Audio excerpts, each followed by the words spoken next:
Waiting for them to open soon, I hope.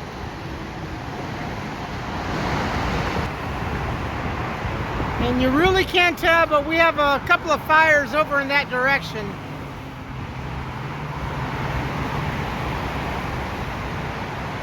Hey folks, how you doing? Welcome back. It's Charlie. It is Monday morning, June 13th, 2022. It's about 8:50 in the morning, and I'm just leaving Sierra Madre Gold Line Station, getting off the train, headed in for work. I'm gonna go kill some time at the Starbucks over here before I go into work and just chillax. Been pretty busy. Summertime and everything, and a lot of people are getting a lot of food and having a good time, you know, having a carefree time, which should be. The earlier shots over here, the cloud embedded St. Gabriel's, we actually have a couple of fires going on. We had one I think late yesterday or overnight in Duarte. I think it was about maybe 35 acres, still currently burning. Just say in the hills of Duarte, Bradbury, and it's 35 acres, 5% contained.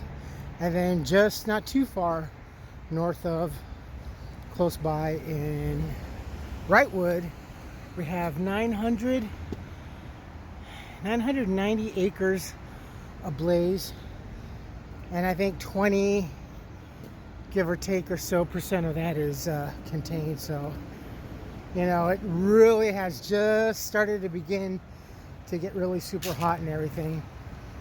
It's going to be a pretty horrific season this summer. It's just going to be so crazy. The homeless situation here in Los Angeles is really getting crazy. Whenever I take the train now, and you can hear it over the radios and stuff like that, the homeless have decided to take it upon themselves to go to the now at the train stations, not the bus depots, but at the train stations, light rail, both above and underground, have fire hoses, fire retardant systems, both on the tracks, under the trains, and on the platforms. But it doesn't shoot water like a lot of homeless folks thought it would at first. Instead, that fire hose, that long fire hose, which one would assume is water, actually sprays the yellow fire extinguisher suppressant. So all over the platforms, they're taking it upon themselves to bust open and spray the whole areas with that, causing a lot of money, causing a lot of damage, sometimes causing a lot of the platforms or the availabilities of a train to stop, because the air is filled with that. And if you're underground, it's kind of encapsulated. It's like a vacuum system underground, because once the train is coming in through a platform, you can feel that vacuum either pulling or pushing the air. So when that suppressant is fired out, you know, it's kind of choking. So they had to close that stop down for a while. This morning, again, at the Memorial Station, it was all covered in yellow powder. So, and the homeless situation is just, it's getting so bad. I really fear, you know, I've said this many times, I think they're going to get so fed up with it and such outcries from the general public that they are going to just completely eliminate it and make it illegal, period. And I it's not a I don't. It's not something that I heard. It's just my assumption.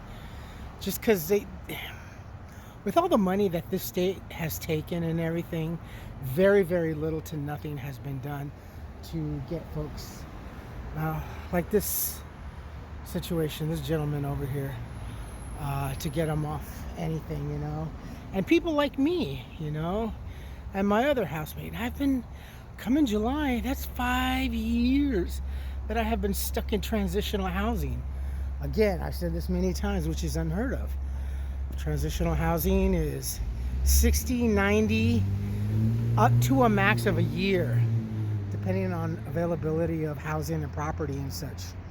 But I've been there for 5 years because first of all, there was nothing available here in Pasadena, and my voucher was only stuck for Pasadena. If I wanted to port it out to another city, I'd have to start all over again to the bottom rung. So, and on top of that, last week I met with my housing coordinator.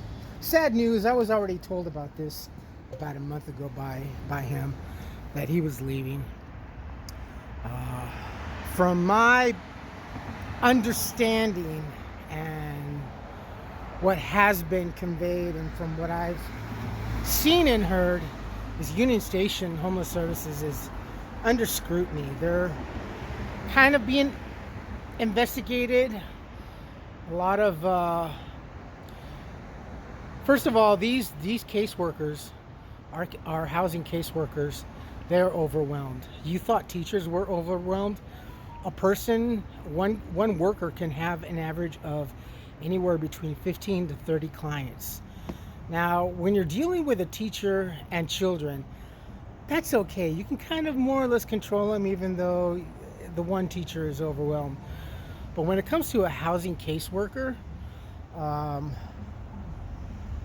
you're dealing with a lot of many cases, even if it was just as few as 15.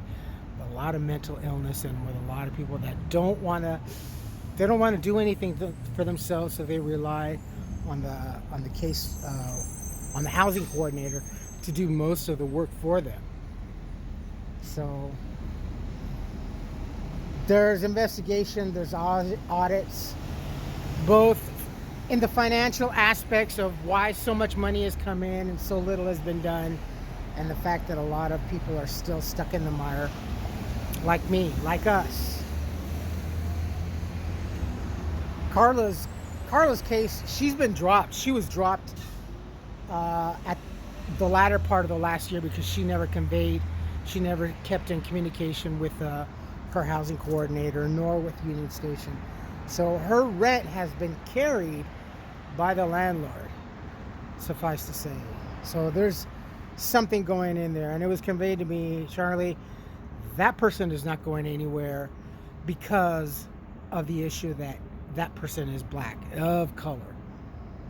So you too are being sacrificed definitely at the altar for the sake of that. They'd rather see that person housed, committing crimes, doing drugs, being an alcoholic, than to be out on the streets. That's favoritism, that's racism, that's bias. So, but hopefully, and I'm going to miss this person. This is the third person out of 9 coordinators that I've had since, because they've left in disgust. So, all right, well, that's it for today. Ooh. Me so tired. I'm really tired. So actually, before I end up doing anything else, 32. Nah, I'll wait for the 40.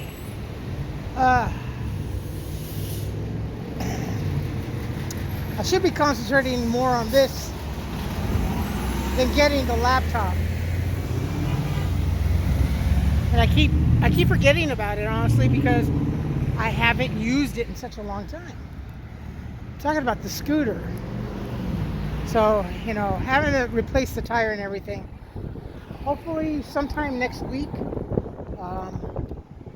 I am going to take the scooter down and have it looked on. 40, 17, 30. Oh, I got to take it. The thing is, it's going to cost me like, I think, $49, $50 first for the initial look over, and then from there. The gentleman said probably no more than $150, $200 possible. But they have to look at it. The error codes that they give are different from what they're supposed to be, and this is the Segway retailer and repair shop in Culver City. So I'm gonna have to call an Uber to take the scooter to Culver City, because honestly I dare not take the scooter on the train, because that transition that I have to get on to the expo to get towards Santa Monica and then get off and then walk the streets, it's just too much work. So it's easier just to arrive in one piece with the scooter, and then I'll just take the train home, and then upon repair I'll take the train there and take another Uber back. So I think the Uber ride is about $25, $30. I checked that roughly last night, but it was a slow period probably. So I'd say from $25 to $40 one way, either way. Probably going to be a little bit more expensive coming this way, but it's so weird the way that is. But nonetheless, I got to get that fixed before, just so I could have more adventures, you know, do it with the scooter. You guys remember, we had fun being on the scooter, right? It was a lot of fun, and I know that you folks enjoyed all that footage too. So I'm going to see about taking care of that next week. So anyway, I'm going to end it here. You folks take care of yourselves, take care of each other, but always take care of yourselves first. Love one another, trust one another, be kind to each other, help one another. Don't take today for granted or any other day thereafter. Live for the moment, pull down your pants and slide on that ice. If you like this video, hit the thumbs up. If you like what I'm doing, we're doing, hit the subscribe button. Hit the bell notification button. Tell your friends and family about me, about us, what's going on, and that's about it. It's still a little, it's not actually too bad. A little bit of humidity, which is always good to help the firefighters in these situations, but it's not too bad. It's just a little warm. It's nice. It's nice. All right, my friends, I will post this as soon as I can.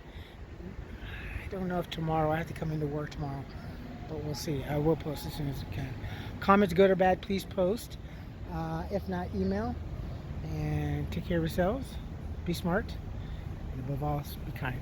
Bye-bye.